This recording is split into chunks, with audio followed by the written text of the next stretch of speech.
কাজের স্বীকৃতি কে না পেতে চায়, কিন্তু সেই প্রাপ্তি নিয়ে রয়েছে অপ্রাপ্তির অসংখ্য গল্প।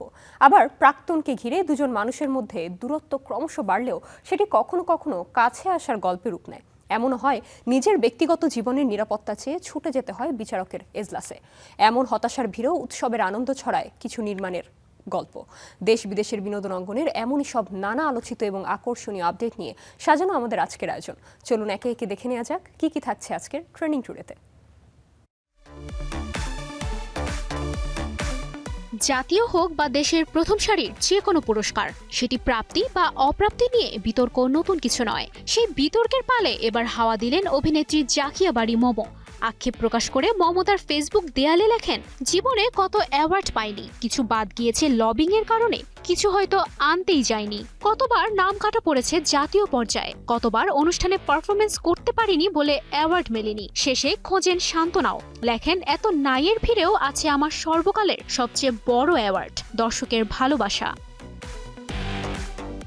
এদিকে নতুন গান প্রকাশ করছেন এসআই টুটুল। গানের শিরোনাম চার দেয়ালে বন্দি। সুর, সঙ্গীতায়োজন ও প্রযোজনা করেছেন শিল্পী এসআই টুটুল নিজেই। মজার তথ্য হলো, গানটির গীতিকার লিটন ঘোষ জয় তার গীতিকথা উৎসর্গ করেছেন কণ্ঠশিল্পী টুটুলের প্রাক্তন স্ত্রী অভিনেত্রী তানিয়া আহমেদকে। টুটুল অনুরোধ করেছেন এই আয়োজন যাদের উৎসর্গ করা হয়েছে গানের সঙ্গে কেউ যেন তাদের জীবনের কোনো মিল খুঁজতে না যান, কারণ সেই মানুষগুলো তার খুবই প্রিয় এবং তাদের সঙ্গে দীর্ঘ পথ চলায় হৃদয়ে জমা হয়েছে অগণিত সুখস্মৃতি।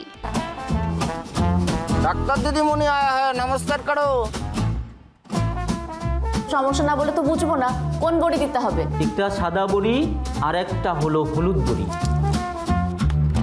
এছাড়া বৈশাখী উৎসবে মুক্তি প্রতীক্ষিত ওয়েব সিনেমা চা গরমের ট্রেলার প্রকাশ পেয়েছে 9 এপ্রিল, যা দেখে স্পষ্টই বোঝা যায় এতে আইরিন চরিত্রে সাফা কবির একজন চিকিৎসক। তিনি চা বাগানে যান সেখানকার মানুষদের চিকিৎসা দিতে। ট্রেলারের কিছু দৃশ্য ও সংলাপ দেখে শুনে বুঝতে কষ্ট হয় না কিছু মানুষ কতটা সুবিধা বঞ্চিত এবং মেধা থাকা সত্ত্বেও তাদের স্বপ্ন কখনো দেখে না আলোর মুখ। আসলে কি দেখে না, নাকি দেখে?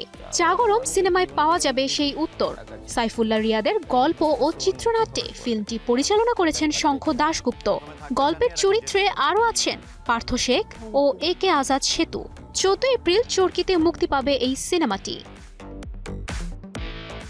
অন্যদিকে নিজের ব্যক্তিত্ব ও পরিচয় রক্ষার জন্য মুম্বাই হাইকোর্টের দ্বারস্থ হয়েছেন বলিউডের জনপ্রিয় অভিনেতা কার্তিক আরিয়ান।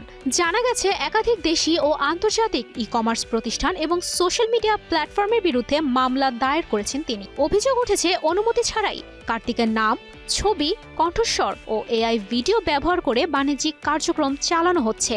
ভারতীয় সংবাদ মাধ্যমের প্রতিবেদন অনুযায়ী বিভিন্ন অনলাইন মার্কেট প্লেসে কার্তিকের সম্মতি ছাড়াই তার ছবি ও পরিচয় ব্যবহার করে টি শার্ট, মগ সহ বিভিন্ন পণ্য বিক্রি হচ্ছে।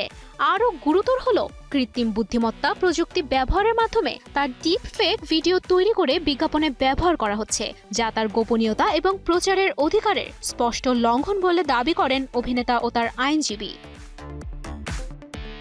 আজকে ট্রেন্ডিং টুডে শেষ হচ্ছে এখানেই। দেশ বিদেশের আলোচিত ও নতুন খবর জানতে থাকুন স্টার এন্টারটেইনমেন্টের সঙ্গেই।